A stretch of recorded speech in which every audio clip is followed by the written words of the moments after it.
खुदावंद यीशु मसीह के अबदी जलाली कदूस और फतामंद नाम में आप सबकी सलामती हो। आपकी भी सलामती हो। और यकीनन हम सब जो इतने यहाँ पर मौजूद हैं, हम खुदा की शुक्रगुजारी करते हैं इस बात के लिए कि वो अपनी उन बातों को जो अपने कलाम मुकद्दस में बयान करता है, वो बातें हमारी जिंदगी के अंदर पूरी करता है। आमीन। और उसने अपने वादे के मुताबिक हमें संभाले रखा, अपनी बरकतों से नवाजा, अपने हाथ से छुआ, अपने जलाल के लिए कसरत के साथ इस्तेमाल किया। जहां पर उसकी मर्जी हो सकती थी खानदानों के अंदर, जिंदगियों के अंदर, खुदावन ने अपने कलाम मुकद्दस के लिए इस्तेमाल किया। अब आज शाम भी हम खुदा की शुक्रगुजारी करते हैं। अब भी हम खुदा की हुजूरी में मौजूद हैं। आइए हम खुदा के कलाम मुकद्दस को सीखेंगे, जैसा भी खुदा का रूहुल कुद्दस हमें सिखाना चाहता है उसके कलाम में से सीखें। बड़ी ताबेदारी से, बड़ी वफादारी से, खामोशी के साथ हम खुदा के कलाम की तरफ ध्यान करेंगे। ज़बूर 121 उसकी पहली 6 आयतों की तलावत मुकद्दसा को हम खुदा के कलाम में से सुनेंगे। जल्दी से निकालें और ज़बूर नंबर 121 उसकी पहली 6 आयतों की तलावत सुनेंगे। खुदावंद के पाक कलाम में मरकूम है, मैं अपनी आंखें पहाड़ों की तरफ उठाऊंगा, मेरी कुम्मत कहां से आएगी?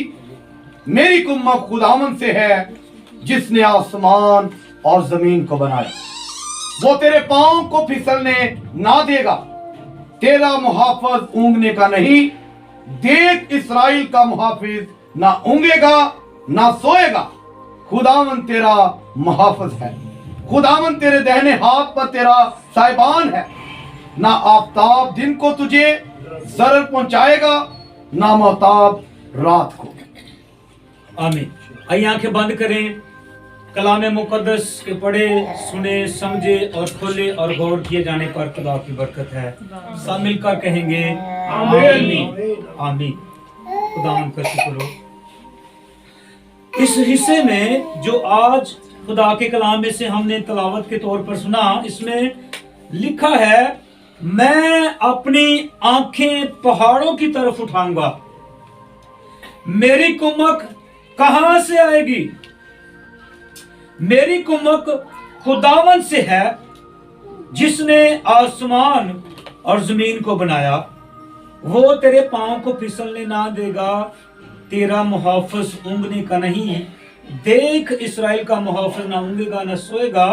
खुदावन तेरा मुहाफिज है, खुदावन तेरे दाहिने हाथ, तेरा हर पार तेरा साहिबान है। ना आफताब दिन को तुझे जरर पहुंचाएगा, ना महताब रात को। खुदावन हर बला से तुझे महफूज रखेगा।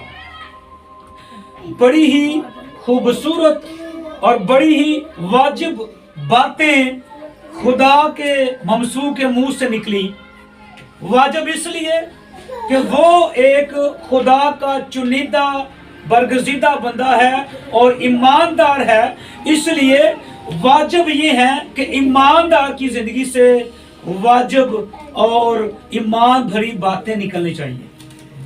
और ये एक ऐसी खूबसूरत स्टेटमेंट उसने यहाँ पर दी है। और आप इसको जरा सोचें कि ये गुफ्तगू किसके साथ कर रहा है। दरहकीकत वो जो गुफ्तगू करता है अपने ही साथ करके कहता है, मैं अपनी आंखें पहाड़ों की तरफ उठाऊंगा, मेरी कुम्मत कहां से आएगी? अब हम दुनिया के अंदर ये सोचें कि हमारी कुम्मत, हमारी बेहतरी, हमारी भलाई, हमारी मदद कहां से आएगी? यहां पर खुदा का बंदा कहता है, मेरी कुम्मत आसमान से, मेरे खुदावन से आएगी जिसने आसमान और जमीन को बनाया। दुनिया के अंदर इंसान एक दूसरे की तरफ अपना ध्यान लगाते हैं। दुनिया के अंदर इंसान एक दूसरे की तरफ अपना फोकस लगाते हैं कि मैं अपनी जरूरत अपने फलां किसी रिश्तेदार से कर लूंगा, मैं इससे अपनी जरूरत पूरी कर लूंगा, मैं इससे मांग लूंगा, मैं उससे पूरी कर लूंगा। लेकिन खुदा का बंदा ये कहता है कि अगर मेरा ईमान मेरे खुदावंद पर है तो मेरी कुमक भी वो है, और मेरी कुमक मेरे खुदावंद से आसमान से आएगी जिसने सब चीजों को दुनिया पर बनाया हुआ है, आसमान और जमीन को बनाया है। वो तेरे पाँव को फिसलने ना देगा। तेरा मुहाफिज ऊँघने का नहीं। दुनिया के अंदर बहुत सारे ऐसी हस्तियां मौजूद पाए जाते हैं जिनकी लोग पूजा करते हैं, जिनको लोग मानते हैं, जिनके आगे सजदे करते हैं, जिनके आगे चढ़ावे चढ़ाते हैं, जिनके आगे सजदे करते हैं। लेकिन वो सब मबूद जो दुनिया के अंदर पाए जाते हैं, उनको भूख भी लगती है, उनको प्यास भी लगती है, उनको नींद भी आती है, उनको थकावट भी महसूस होती है, वो नींद भी पाना चाहते हैं, वो सोते भी हैं।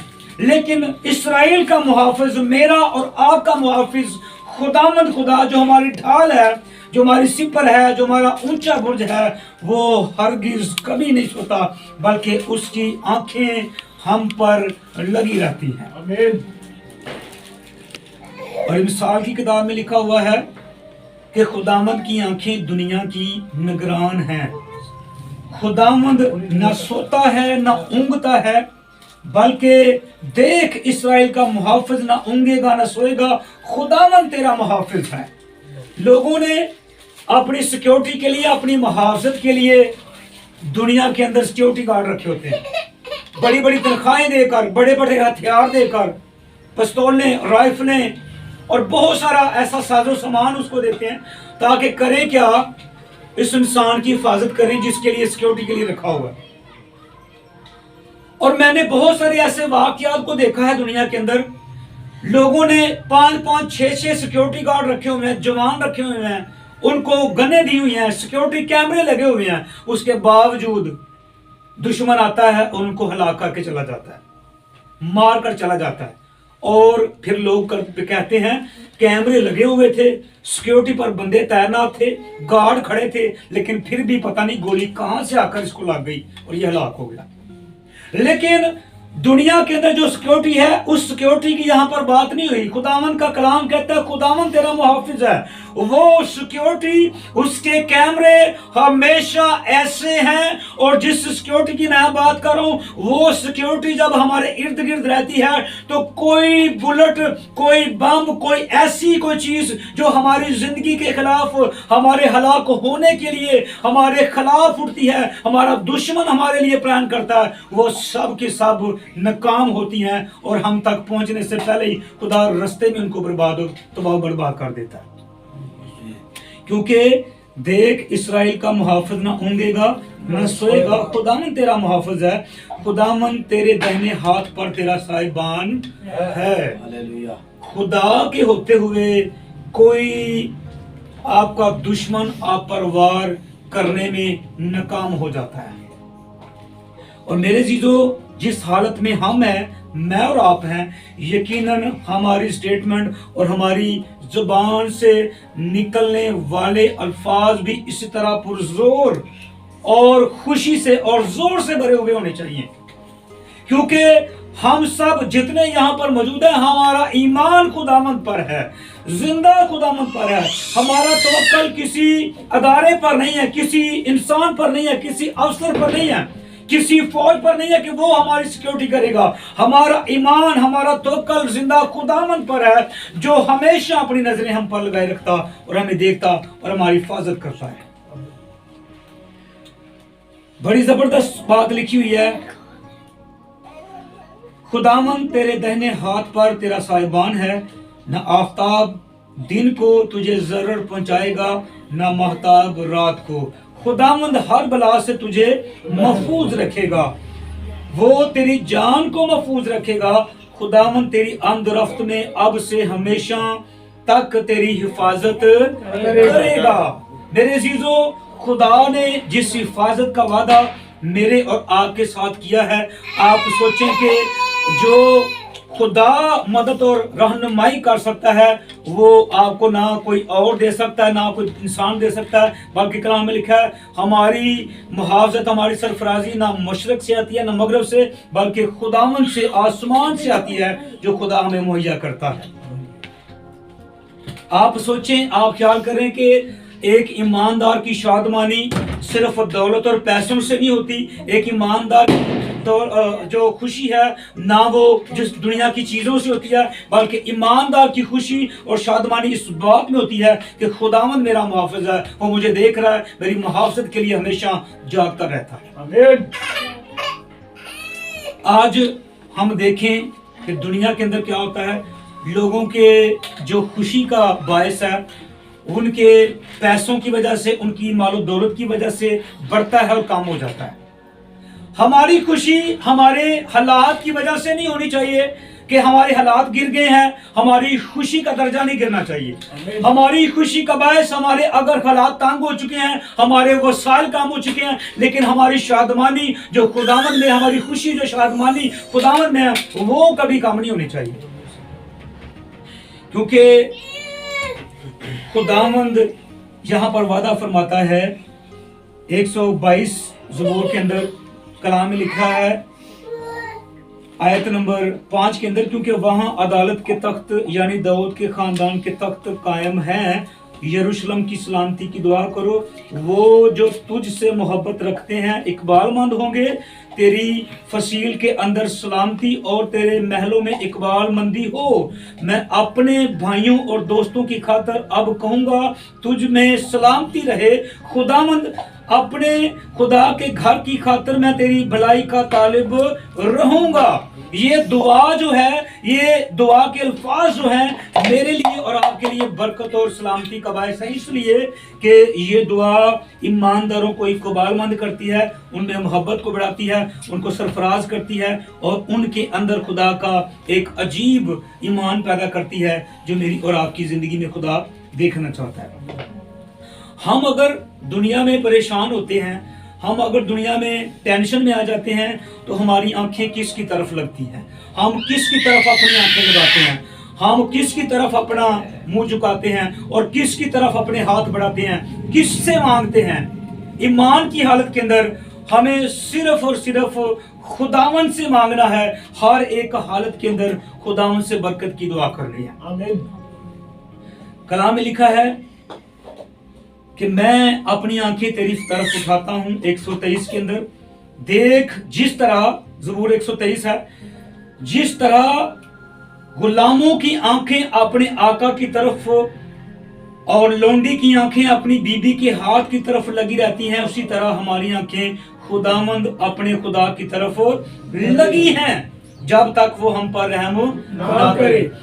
जो मालिक होते हैं, जो काम काज करने वाले, नौकरियां करने वाले लोग होते हैं, उनकी नजरें अपने मालिकों की हाथ की तरफ लगती हैं कि किदों अपनी जेब च हथ पाए ते मेरे वास्ते कोई कड़क दे 2-4 नोट कड़े, कवे कि लै भैया तू चलना है, अच्छी ड्यूटी तू की है, अच्छा काम किया, मैनू खुश किया, तू सारे दफ्तर नू टेंशन रखिया, हर चीज नू मैनेज रखिया, तू काम भी बड़े टाइम ना मुकाया, अज मैं खुश हो गया ते ए नोट 2 तेरे ने, जाके खा पी ते मौज कर। दुनिया के ख्याल इस तरफ लगे रहते हैं, लोग इंसानों के हाथ की तरफ देखते हैं। जिस तरह कलाम में लिखा है, गुलाम क्या करते हैं, उनकी आंखें अपने आका की तरफ, जिनका वो काम कर रहे हैं उनकी तरफ लगे हुए हैं कि ये अपनी जेब में से निकालेगा और मेरे लिए नोट देगा और मुझे बरकत देगा और मैं जाकर खाऊंगा पीऊंगा, और उनकी नजरें उन पर लगी रहती हैं। लेकिन खुदा का बंदा कहता है उसी तरह हमारी आंखें किसकी तरफ लगी हुई हैं? खुदावंद अपने खुदा की तरफ लगी हुई हैं जब तक कि वो हम पर रहम ना करे। हमें अपने आप पर रहम पाने के लिए, अपनी तरफ बरकत को लाने के लिए, खुदा से बरकत को रिसीव करने के लिए, ईमान की हालत में खुदा से मांगने के लिए, हर तरह से, हर वक्त, हर तरीके से खुदावंद अपने खुदा की तरफ नजरें लगानी है और उसी से मांगना है। क्योंकि इंसान आपको शर्मिंदा कर सकता है।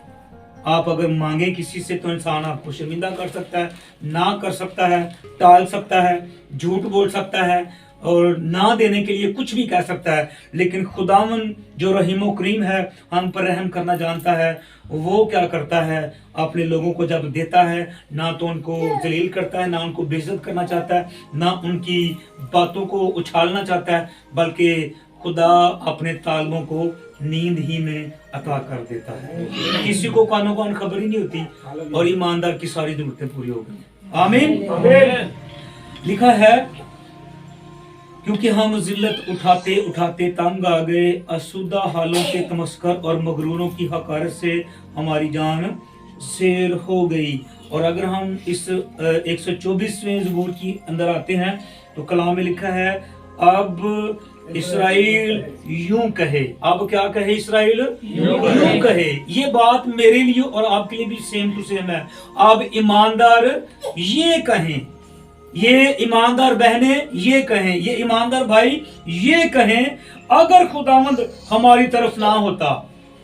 क्या कहें ईमानदार? अगर खुदावंद हमारी तरफ ना होता तो होता क्या? अगर खुदावंद उस वक्त हमारी तरफ ना होता जब लोग हमारे खिलाफ उठे, तो जब उनका कहर हम पर भड़का था, वो हमको जीता ही निकल जाते। अगर खुदावंद हमारे साथ ना होता तो लोग क्या करते? हमको जीता ही निकल जाते।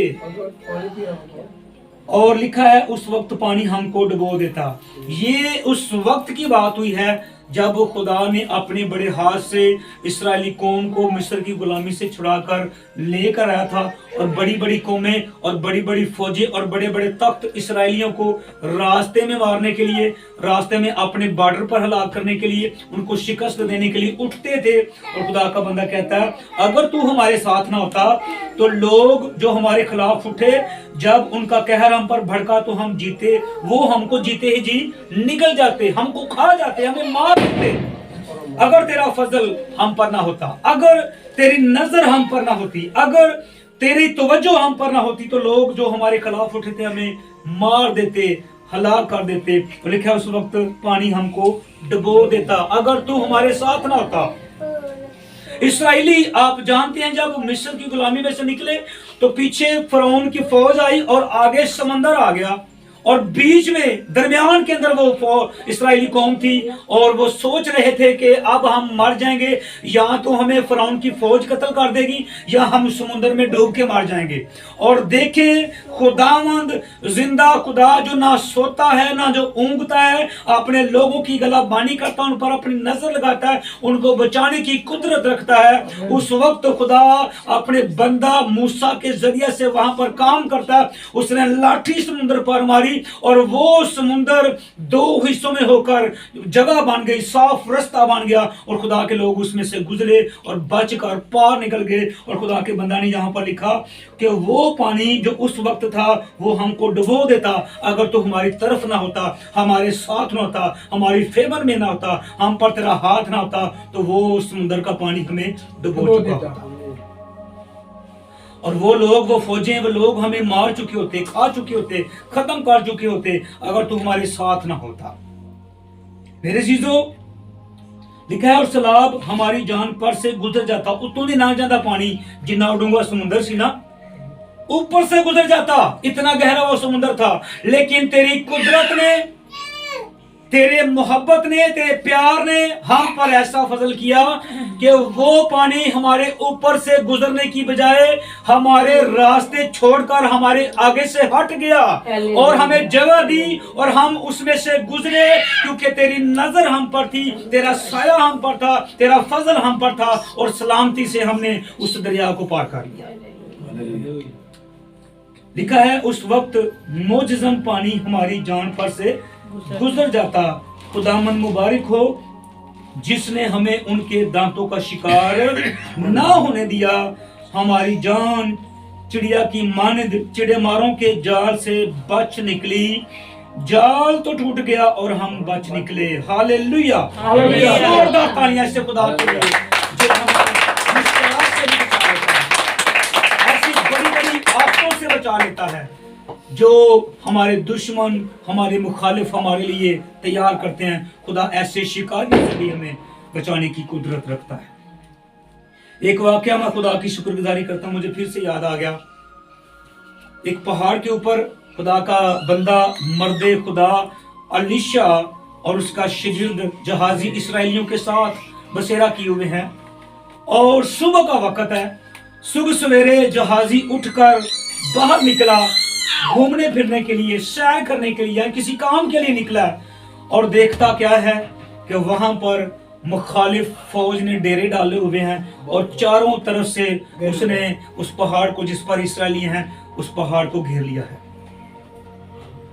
अब जहाजी ने जब अपनी आंखें खोलकर देखा तो वो उस फौज को देखकर डर गया, घबरा गया, खौफ के अंदर आ गया कि अब तो हम गिर चुके हैं, हमारे भागने का कोई रास्ता नहीं है, हमारे भागने की कोई जगह नहीं है, अब हम मारे ही जाएंगे।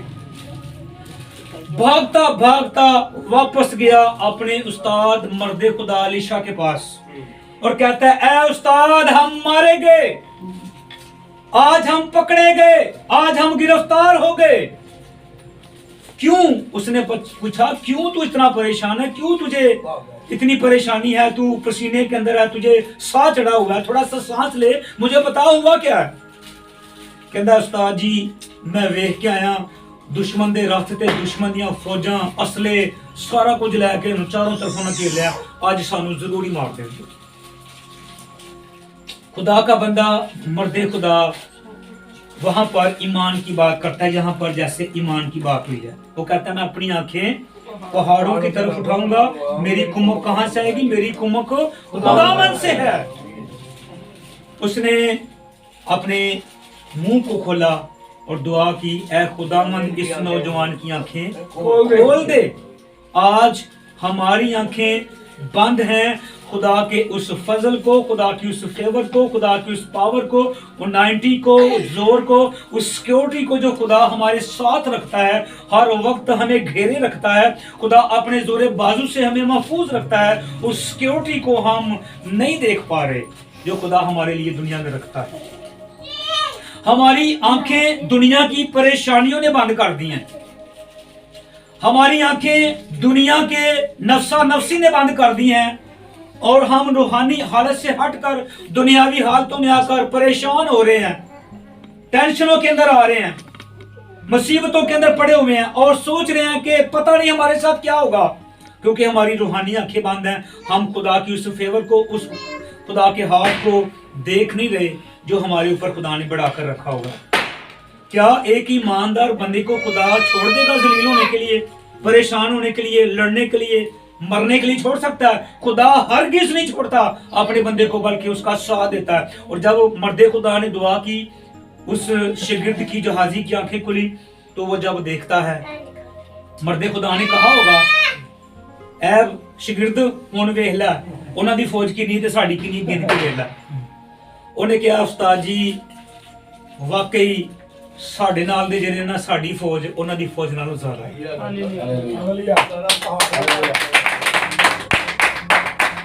हमारे साथ वाले उनके साथ वालों से कहीं ज्यादा हैं।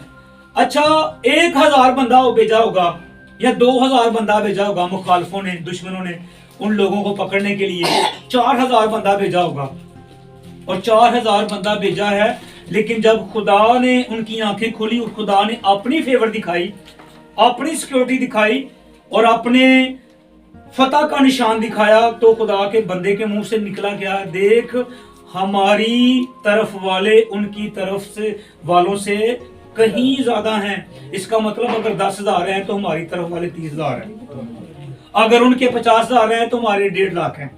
हमारे तरफ वाले उनकी तरफ वालों से कहीं ज्यादा हैं। खुदा की फेवर अबलीस के वसीला से, उसकी जरिया से खुदा की फेवर हमारे ऊपर कहीं ज्यादा है। उसके मंसूबे आपको हलाक करने के लिए थोड़े सोच सकते हैं, लेकिन खुदा की बख्शिश और शफकत और रहम आप पर बहुत ज्यादा है। ईमान हमारा उस लेवल पर नहीं आता जिस लेवल में खुदा के कलाम के जरिए से हमें होना चाहिए। आज एक ईमानदार की स्टेटमेंट ये है, मैं अपनी आंखें पहाड़ों की तरफ उठाऊंगा, मेरी कुमक कहां से है, मेरी कुमक खुदावंद से है जिसने आसमान और जमीन को बनाया। वो तेरे पांव को फिसलने ना देगा, तेरा मुहाफिज ऊँघने का नहीं, देख इसराइल का मुहाफिज ना ऊँघेगा ना सोएगा।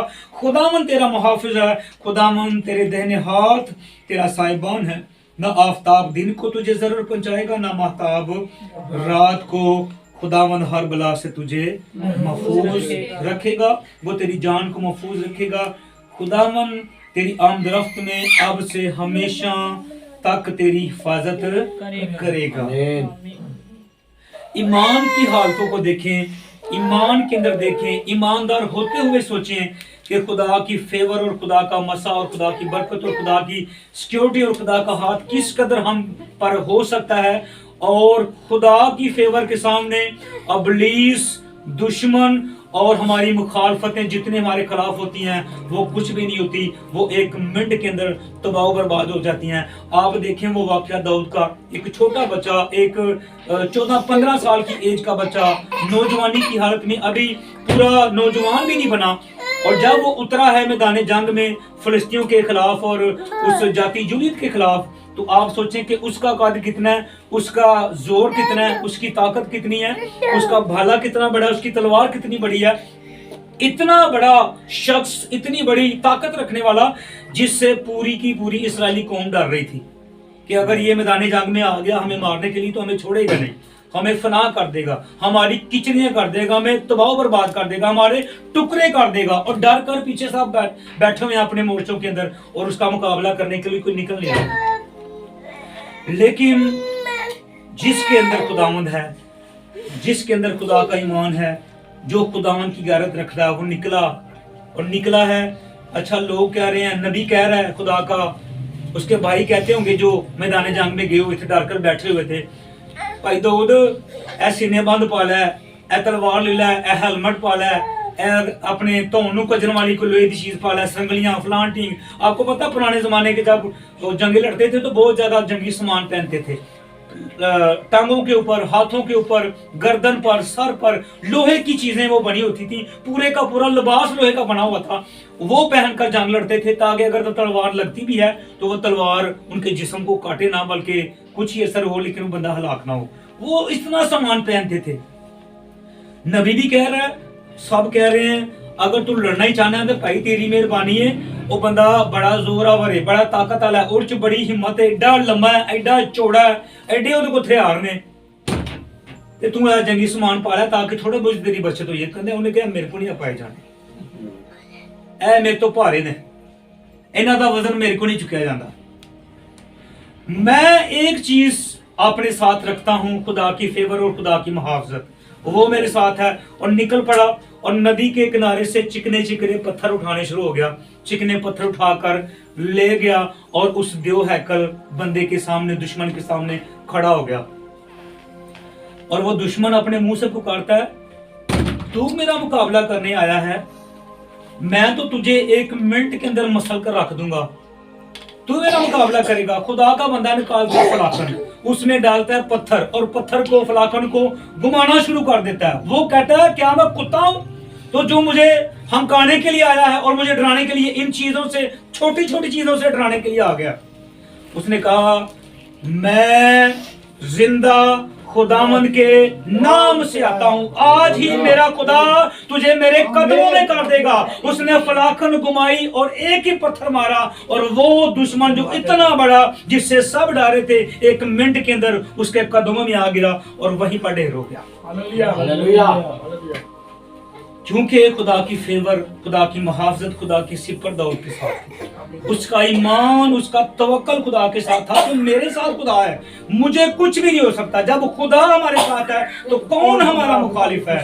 मेरे जीजो, इस बात पर ध्यान दें कि खुदा की फेवर आपके साथ है, खुदा का मसा आपके साथ है, खुदा की इज़्ज़त आपके साथ है, खुदा का जोर आपके साथ है, खुदा की आंखें आपके साथ हैं, खुदा का वो हाथ जो छूता, बचाता, छुड़ाता, जो कभी और पीछे नहीं रहता, आपकी मुहावजत के लिए उठ जाता है, निकल पड़ता है, वो आपके साथ है। सबसे बड़ी बात, खुदा आपके साथ है। दुनिया आपका साथ ना दे, भाई बहन आपका साथ ना दे, दुनिया छोड़ जाए, सब आपके मुखालिफ हो जाएं, अगर खुदा आपके साथ है तो कोई हस्ती आपको शिकस्त नहीं दे सकती, क्योंकि फतह का मंबा खुदावंद यीशु मसीह हमारे साथ है। उसी में हम ईमान के अंदर अपनी हालतों को देखें कि आज हम सोचते क्या हैं, कहते क्या, अपनी जुबान से, मुंह से निकालते क्या है।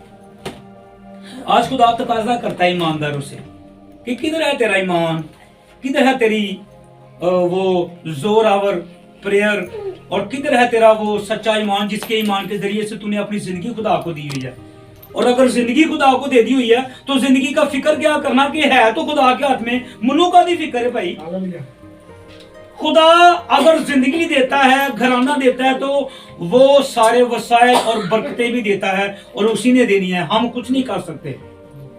मेरे जीदो, ईमानदारी की हालत में इन बातों पर गौर करें और इन बातों पर ध्यान दें। खुदा का बंदा कहता है अगर खुदावंद हमारी तरफ ना होता तो वो दुश्मन हमें हरा चुके होते, कत्ल कर चुके होते। अगर खुदा हमारी तरफ ना होता तो वो समुद्र हमें डुबो चुका होता, हम हलाक हो चुके होते। अगर खुदा हमारे साथ ना होता तो फलिस्ती हम पर चढ़ आते, हमें कत्ल कर देते। अगर खुदा हमारे साथ ना होता तो छोटा सा बच्चा दाऊद इतने बड़े जाति जूलियत को हलाक ना कर सकता। इसका मतलब खुदा हमारे साथ है। आमीन। आए इस मान पर कायम हों और उन सारी बातों को अपने ज़हन से निकालें। एक बात ज़हन में रखें कि खुदा हमारे साथ है और खुदा हमारी फेवर के अंदर है। इसी बात पर ईमान रखते हुए आए आंखों को बंद करके चंद लफ्जों में खुदा की शुक्रगुजारी करें कलाम के वसीला से। हालेलुया। जिंदा खुदावंद आसमानी खुदा, हम तेरी शुक्रगुजारी करते हैं आज के खूबसूरत इबादत के वक्त के लिए जो हमारी जिंदगियों को दिया गया था कि हम इससे बरकत पाएं। तेरी शुक्रगुजारी करते हैं सारी फतमंद इबादत प्रस्ते सादों बाजों के लिए जो जिंदा खुदा तेरी हजूरी में किए गए हैं। हम तेरी शुक्रगुजारी करते हैं हासिल कलाम के लिए जिसमें हमारी कुव्वत है, हमारी ढाल है और इसी पर है। हम तेरी शुक्रगुजारी करते हैं इसके वसीला से हमारे ईमान को ताज़ा किया गया। हम तेरी शुक्रगुजारी करते हैं इस कलाम पर अमल करने के लिए गहरा फजल और बड़ी बरकत देना, यीशु मसीह के नाम से आमीन।